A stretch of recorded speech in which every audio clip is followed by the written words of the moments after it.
The UN says so many people are leaving Venezuela that the situation now risks becoming as bad as the migrant crisis in the Mediterranean. Since 2014, more than 2 million have fled the economic turmoil gripping their country, some leaving their children behind, like this man, John Hader.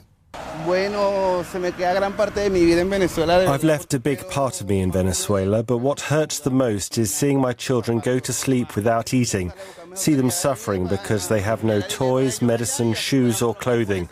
We've left to find a better future. Well, most of those migrants have gone to Colombia, but with less work available there, many have moved on to Peru and Ecuador. Ecuador last week introduced tighter border controls requiring Venezuelans to carry valid passports rather than ID cards, though the new rules have just been overturned in the courts. I spoke to Stephen Grattan, who's been on the border between Ecuador and Venezuela for the Reuters news agency. People are arriving. They've been travelling for days. Some of them had, who could afford it, were travelling by bus, while others were walking and hitchhiking. They had been travelling, some of them, for 2-3 weeks, trying to reach the border. A lot of frustration among people when they arrived. A lot of them didn't know until they had arrived. Most of the people who were travelling by bus were able to find out through family members who had written to them and things. Also, something important to mention was that these people come from quite hot climate. And when they were stranded on the border in Ecuador, they were basically sleeping outside on concrete, on the concrete road. They had no food. They had very little clothing. So, yeah, it was not a pretty sight. This is a real tide of human people, isn't it? And it doesn't look like it's going to stop anytime soon. Can you tell me about the countries in that part of the world? Are they coming together to resolve this in any meaningful way? Well, it was just announced today, actually, that officials from the 3 countries, from Colombia, Ecuador and Peru, are going to meet here in Bogota next week to try and find a way forward and a solution to the problem. I mean, hopefully that will come to something, but Venezuela itself is in a pretty bad place because not only do they have the economic crisis, but now they're shedding many of their own people.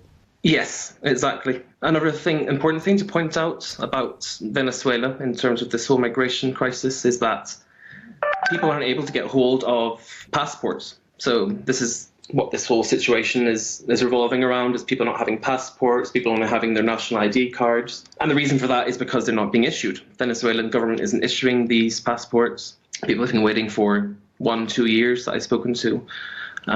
So, yeah, that's one of the big issues. And that requirement to have passports, perhaps one way that the countries are trying to reduce the numbers. Are there any particularly heartfelt stories that you've seen when you've been there at the border? Yeah, there was the issue of one girl that I met. She arrived an hour before the regulation was put in place last week. She had been travelling, hitchhiking by foot. Her shoes were torn to shreds, basically.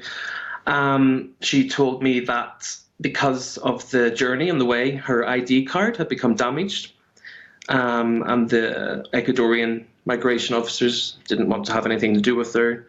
They basically told her to go back because there was no way she was going to get in with this card.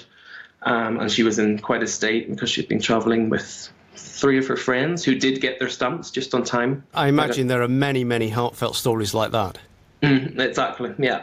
And especially people travelling with kids who arrived without knowing. That was also an issue. Thankfully, the day after, there was a change in the regulation allowing people travelling with kids to pass through without any problems. But yeah, there were a lot of those kind of stories. Just quickly, Stephen, can you see this ending anytime soon? Hopefully next week with these talks between the countries. I think they're going to have to. There's a lot of international pressure now being put on.